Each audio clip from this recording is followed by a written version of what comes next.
వాళ్ళని ప్రోత్సహించాలి.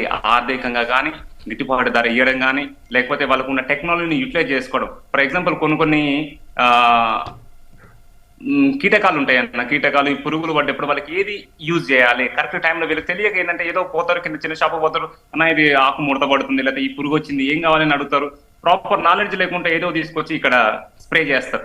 దానివల్ల కూడా చాలా ఎఫెక్ట్, పంటకి నష్టం జరుగుతుందండి. సో అలా కాకుండా ప్రాపర్ గా ఏం చేయాలి? ఒక సైంటిస్ట్ లాంటి ఇప్పుడు శ్రీనిబాబు గారు లాంటి వాళ్ళు సైంటిస్టులు ఉండడం వల్ల అగ్రికల్చర్ కి ప్రోత్సహించడం అవుతుంది. అగ్రికల్చర్ లో అవేర్నెస్ ప్రోగ్రామ్స్, ట్రైనింగ్ పెట్టాలి. మన దగ్గర ఉంటారన్న, మండలంలో అగ్రికల్చర్ ఆఫీసర్ ఉంటాడు ప్రతి మండలానికి, 2 తెలుగు రాష్ట్రాల్లో కూడా. వాళ్ళు ఎక్కడా కనపడరు, ఇప్పుడు ఆఫీస్కి రారు. అగ్రికల్చర్ ఆఫీసర్ అంటే రైతుల మధ్యలో ఉండాలి, రైతులకు తోటలు విజిట్ చేయాలి, పంటలు చూడాలి. కానీ మనం చూస్తున్న అగ్రికల్చర్ ఆఫీసర్స్ అయితే ఇంతవరకు ఎప్పుడు నేనైతే చూడలేను. నేను చాలా సందర్భాల్లో రైతు బిడ్డగా, రైతు కుటుంబంలో పుట్టి పెరిగినోని, చాలా సంవత్సరాలు రైతుల మధ్యలో ఉన్నోని కాబట్టి నాకు తెలుసు కాబట్టి నేను చెప్తున్నా.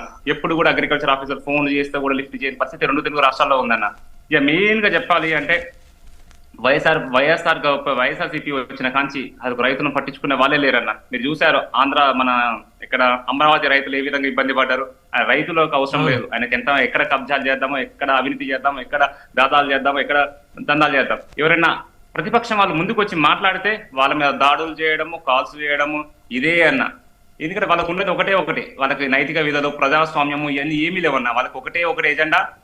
ఎమ్మెల్యే గెలిచినామా, ప్రభుత్వంలో ఉన్నామా, ఎన్ని వేల కోట్లు దోచుకున్నామో మళ్ళీ గెలవడానికి ఎలా ప్రయత్నించాలి. అదే అపోజిట్ మీరు కానీ నేను కానీ మాట్లాడితే వాళ్ళ మీద దాడులు చేయడము, ఫోన్లు చేయడము. ఎగ్జాంపుల్ అండి కన్నా, మొన్న నేను వైసీపీ గురించి ఒక జన సైనికుడు మెసేజ్ పెడితే కబ్జాలు చేశారు పలానా ప్లేస్ లో అన్నందుకు నాకు ఫోన్లు మోగిపోతున్నాయన్న.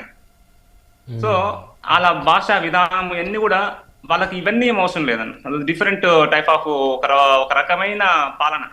సో ఖచ్చితంగా నేనేం చెప్తున్నానంటే అన్న, మా అధినేత పవన్ కళ్యాణ్ గారు లాంటి వాళ్ళు ప్రభుత్వంలో ఉంటే, ప్రజాప్రతినిధులుగా ఉంటే ఖచ్చితంగా రైతులకు మేలు జరుగుతుంది. అలాంటి వాళ్ళు ఉండాలని నేను కోరుకుంటున్నాను. అలాగే శ్రీనిబాబు లాంటి సైంటిస్టులు కూడా చాలా మంది అలాంటి ఒక్కరే కాదు, శ్రీనిబాబు గారు ఒక్కరే కాదు, అలాంటి వందల సంఖ్యలో మన భారతదేశానికి అవసరం. మన సైంటిస్ట్ మన ఆంధ్రప్రదేశ్, తెలంగాణకే కాదు భారతదేశానికి అవసరము. అలాంటి వాళ్ళు కూడా ప్రత్యక్ష రాజకీయాల్లో ఉండడమే కాకుండా రైతులకు కూడా హెల్ప్ చేస్తే రైతులకు కూడా మేలు జరుగుతుందని నేను అనుకుంటున్నాను.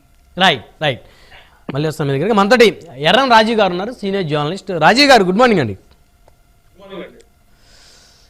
రాజీవ్ గారు, వలస ఆపే పరిస్థితులు ఉన్నాయి అసలు? వలస వెళ్ళేటువంటి వ్యక్తులు వినిపిస్తుందా రాజీవ్ గారు నా వాయిస్ మీకు? ఉత్తరాంధ్ర రైతుల ఘోషని పట్టించుకునేటువంటి నాదుడు లేడా? రమణాయుడు గారు, ముఖ్యంగా వలసలకు కేర్ ఆఫ్ అడ్రస్ ఉత్తరాంధ్ర. ఎందుకంటే ఉత్తరాంధ్ర నుంచి ఎంతో మంది ఎంపీలు గాను, ఎమ్మెల్యేలు గాను, మంత్రులు గాను, కేంద్ర మంత్రులు గాను పనిచేస్తా ఉన్నారు. ఈ రాజకీయ నాయకులు కేవలం ఉత్తరాంధ్రను ఒక రాజకీయ అడ్డాగా చేసుకొని వీళ్ళు పదవులు సంపాదించుకుంటున్నారు, డబ్బు సంపాదించుకుంటున్నారు, కోట్లాది రూపాయలు వెనకేసుకుంటున్నారు తప్పితే ఉత్తరాంధ్ర బాగోగుల గురించి మాత్రం వీళ్ళు పట్టించుకోవట్లేదు.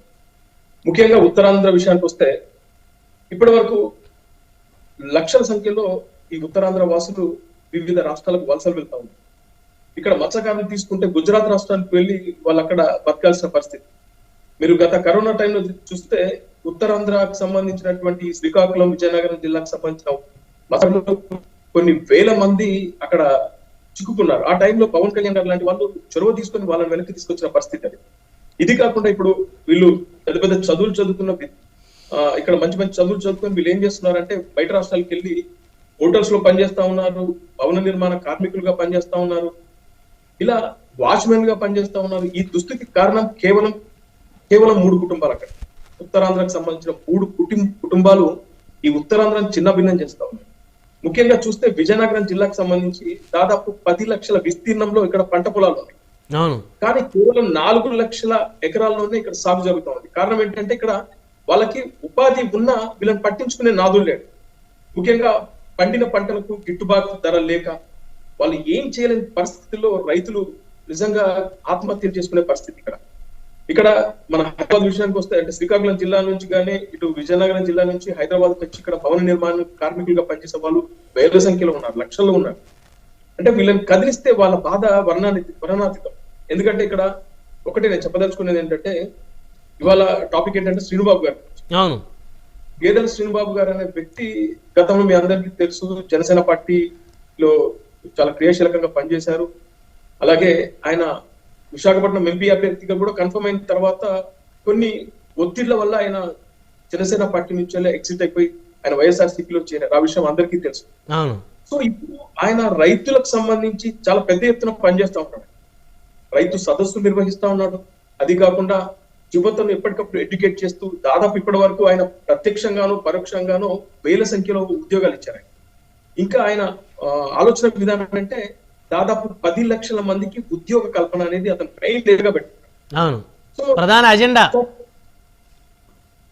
ఉత్తరాంధ్ర బిడ్డ అయి ఉండి ఒక సామాన్య రైతు కుటుంబంలో పుట్టి ఇవాళ అంచెలంచెలుగా ఎదిగి పెద్ద పెద్ద వ్యాపారాలు చేస్తూ వేల సంఖ్యలో ఉద్యోగాలు కల్పిస్తూ చాలా మంది యువతకు ఉపాధి కల్పించాలని ఒక దృఢమైన సంకల్పంతో ఇవాళ ఆయన రాజకీయాల్లోకి అరంగేట్రం చేయడం కోసం ఆయన చాలా ప్రయత్నాలు చేస్తా ఉన్నాడు.